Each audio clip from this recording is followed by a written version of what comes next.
Daniel has 3 syllables, each of which has a meaning in Hebrew. The word Dan means judge, the middle E stands for my, and the L stands for God. So Daniel's name translates as God my judge, or God is my judge. Having a name to live up to is a wonderful thing. Daniel exceeded his expectations in a spectacular way. He lived a life that screamed, God is my judge, not man. God is my judge, not any Babylonian or Persian king. I will have to account to God for how I live my life, not to Nebuchadnezzar, Belshazzar, or Darius. God is my ultimate judge. In other words, God was at the center of his life. It was founded on God, and his perspective on the world was infused with God. This is evident in how he ate, how he interpreted dreams, how he wrote his book, and how he prayed. Daniel 6, 1-10. It pleased Darius to appoint 120 satraps to rule throughout the kingdom, 2 with 3 administrators over them, one of whom was Daniel. The satraps were made accountable to them, so that the king might not suffer loss. 3. Now Daniel so distinguished himself among the administrators and the satraps by his exceptional qualities that the king planned to set him over the whole kingdom. 4. At this, the administrators and the satraps tried to find grounds for charges against Daniel in his conduct of government affairs, but they were unable to do so. They could find no corruption in him, because he was trustworthy and neither corrupt nor negligent. 5. Finally, these men said, "We will never find any basis for charges against this man Daniel, unless it has something to do with the law of his God." 6. So these administrators and satraps went as a group to the king and said, "May King Darius live forever." 7.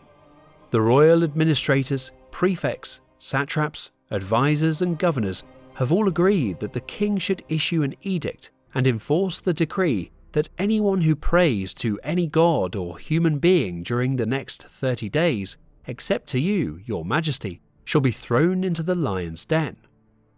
8.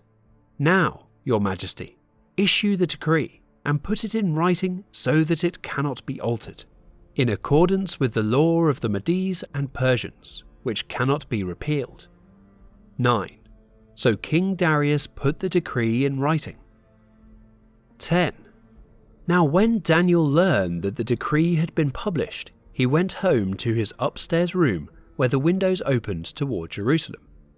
3 times a day he got down on his knees and prayed, giving thanks to his God, just as he had done before. God is my judge. The way he ate. Remember that Daniel was among the captives taken to Babylon when Nebuchadnezzar conquered Jerusalem. He and others were chosen to be trained for service in the royal palace and fed the king's finest food and wine. Daniel, on the other hand, saw his food as a divine issue. Everything was a God thing for him. So Daniel 1:8 says, "But Daniel purposed in his heart that he would not defile himself with the portion of the king's meat, nor with the wine which he drank. Therefore he requested of the prince of the eunuchs that he might not defile himself." Daniel looked to God, not the king, to decide his case.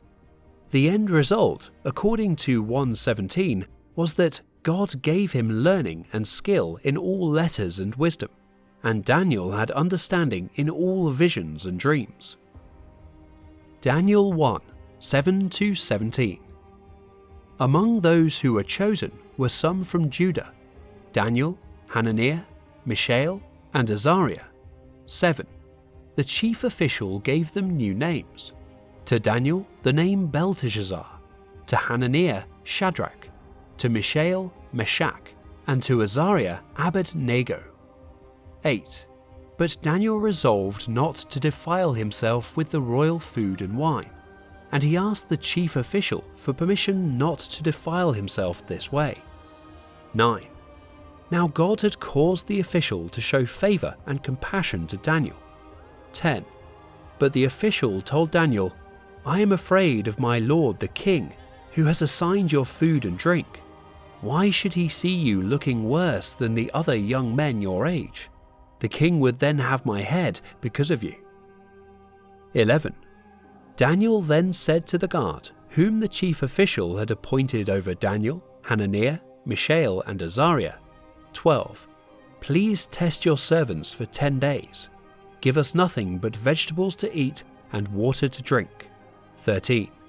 Then compare our appearance with that of the young men who eat the royal food, and treat your servants in accordance with what you see. 14. So he agreed to this and tested them for 10 days. 15. At the end of the 10 days, they looked healthier and better nourished than any of the young men who ate the royal food. 16. So the guard took away their choice food and the wine they were to drink and gave them vegetables instead. 17. To these 4 young men, God gave knowledge and understanding of all kinds of literature and learning, and Daniel could understand visions and dreams of all kinds. The way he interpreted dreams. The same God-centered way of life shines through in Daniel's interpretation of King Nebuchadnezzar's dreams and his son Belshazzar's vision. In Daniel 2:28, for example, he gives all credit to God. But there is a God in heaven who reveals mysteries. He has shown King Nebuchadnezzar what will happen in days to come. Your dream and the visions that passed through your mind as you are lying in bed are these. And he accuses the world's most powerful rulers of arrogance and treason against God. For example, to Belshazzar in Daniel 5:23. Instead, you have set yourself up against the Lord of heaven. You had the goblets from his temple brought to you, and you and your nobles, your wives and your concubines drank wine from them. You praised the gods of silver and gold, of bronze, iron, wood, and stone, which cannot see or hear or understand. But you did not honor the God who holds in his hand your life and all your ways. Every interpretation Daniel provides places God at the center, and great kings like Nebuchadnezzar and Belshazzar or Gorbachev fade into history like a cloud.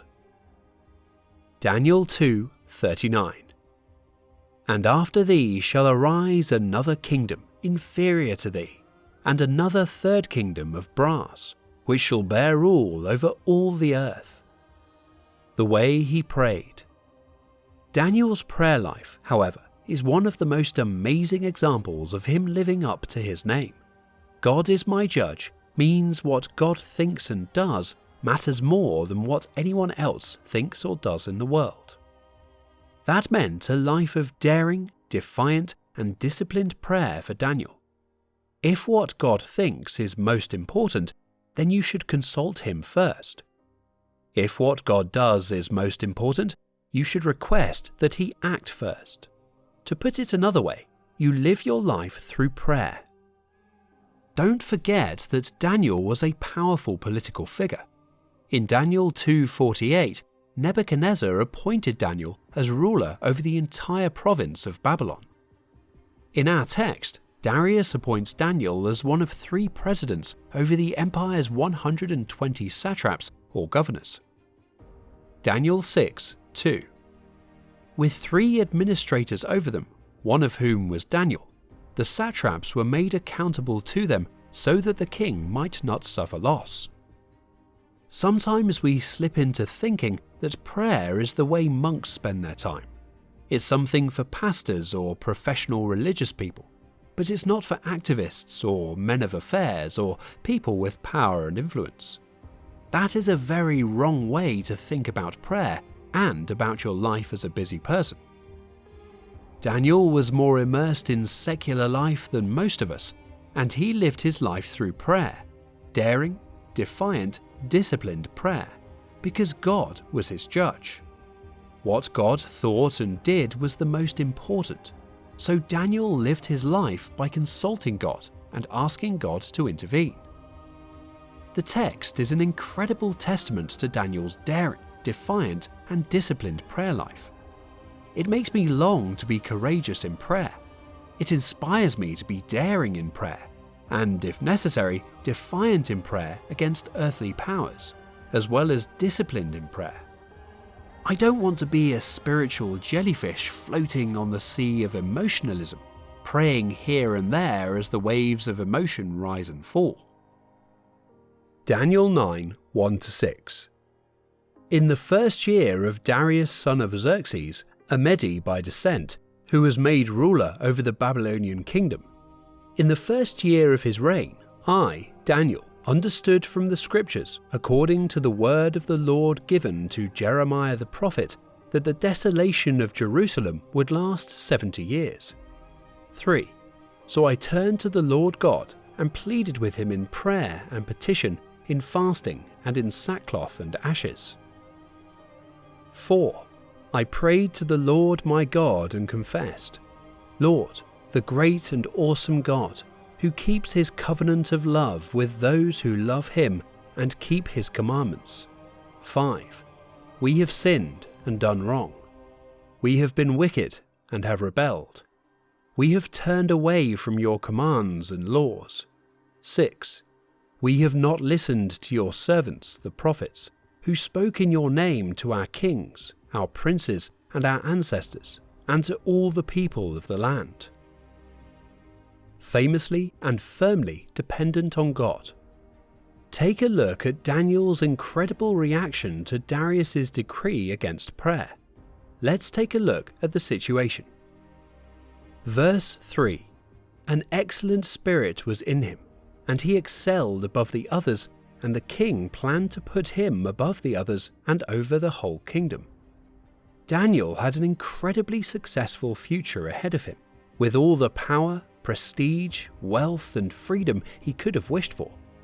This, however, made him a target for jealousy and envy. So the other presidents and satraps persuaded Darius to pass a law that stated that whoever makes petition to any god or man for 30 days, except to you, O king, shall be cast into the den of lions. In other words, Daniel's prayer life was so well known and established as a part of his character that his enemies knew this was one place they could count on him not whimpering, and they were completely correct.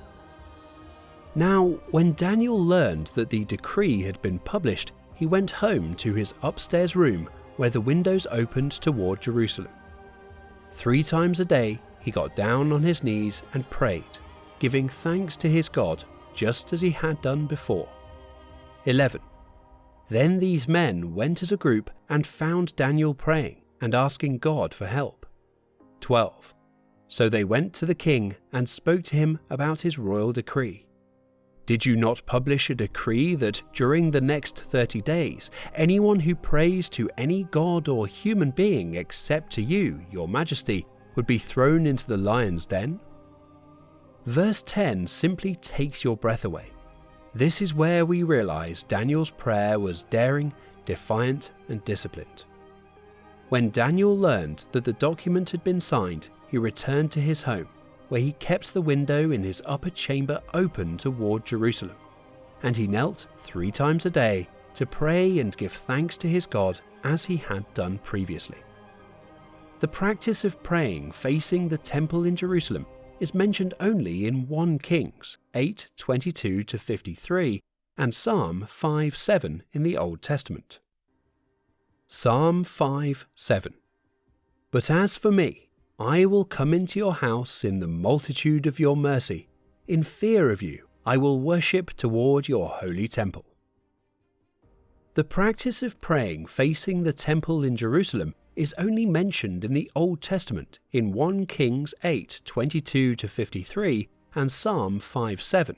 Psalm 55:17 mentions prayer at evening, morning and noon, but it is unclear whether this was a common practice. 1 Chronicles 23:30 only mentions morning and evening temple prayers. standing and kneeling in prayer are both mentioned in the Old Testament. Daniel's prayer practice most likely reflects a custom that arose among the Judean exiles in the Eastern diaspora. Take note of 6 daring things. 1. He did not act in ignorance. Rather, he acted with full knowledge of the law and its implications. When Daniel knew that the document had been signed, he went to pray. Don't forget, Daniel is right on the brink of being promoted to the main ruler over Persia. Consider the justifications that must have rushed through his mind. My influence would be so great if I held that position. I can do more for God while I'm alive than when I'm dead. It'll only be 30 days before I can pray again. Legalism is unquestionably a greater sin than expediency, and so on. However, he rejected all of the rationalizations. He was aware of the law. He was aware of the penalty. He then went to pray. 2. He did not go to the woods to pray. Instead, he went home. He could have continued to pray to his God without putting himself in danger if he had simply gone underground for 30 days. There is no law that requires you to pray in your home, where your adversaries will be looking for you. 3. He did not enter his house's secret inner chamber. He went to the room with the most windows, open windows, the one on the 2nd story of the house, the most visible, the one facing Jerusalem rather than the palace in Babylon. Do you see why I refer to this act of prayer as defiant? Daniel is not simply praying in defiance of the king's order. He's making a public announcement. Today, we would say he is protesting. He is engaging in public civil disobedience. And he's doing it in a way that no biblical commandment requires. 4. He did not pray once in the early morning when no one was looking, but 3 times a day, every day. He would make certain that he was not overlooked in his refusal to obey the law. 5.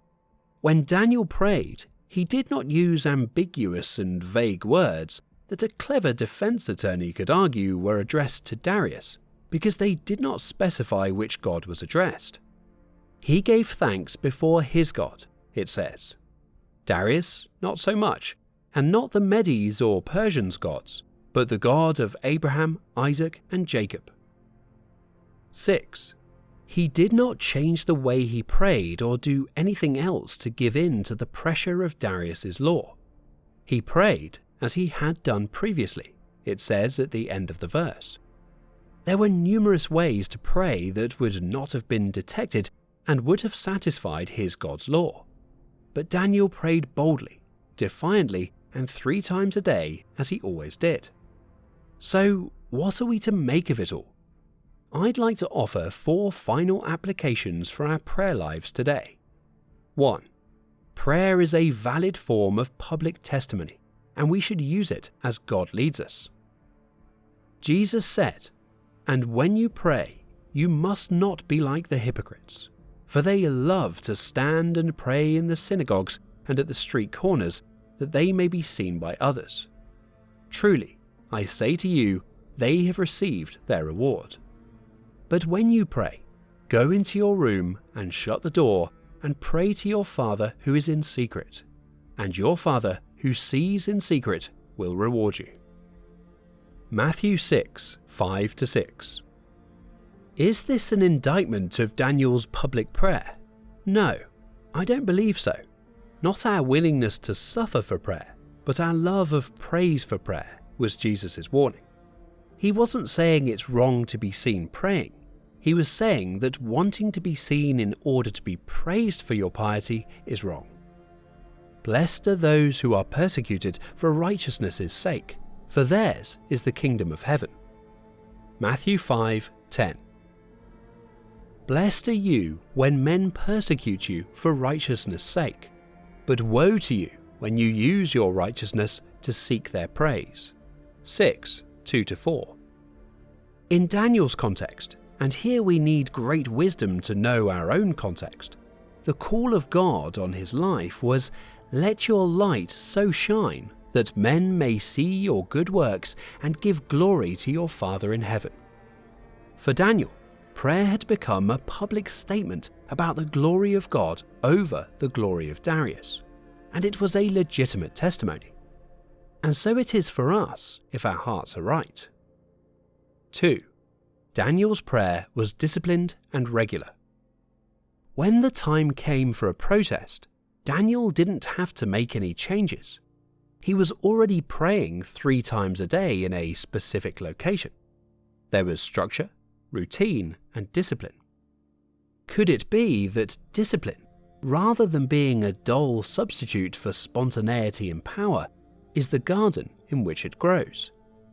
You work patiently in the garden, and God miraculously grows a plant with supernatural power. This, I believe, is correct. This week, I encourage you to take a step back and plan some discipline into your prayer life. Follow Daniel's example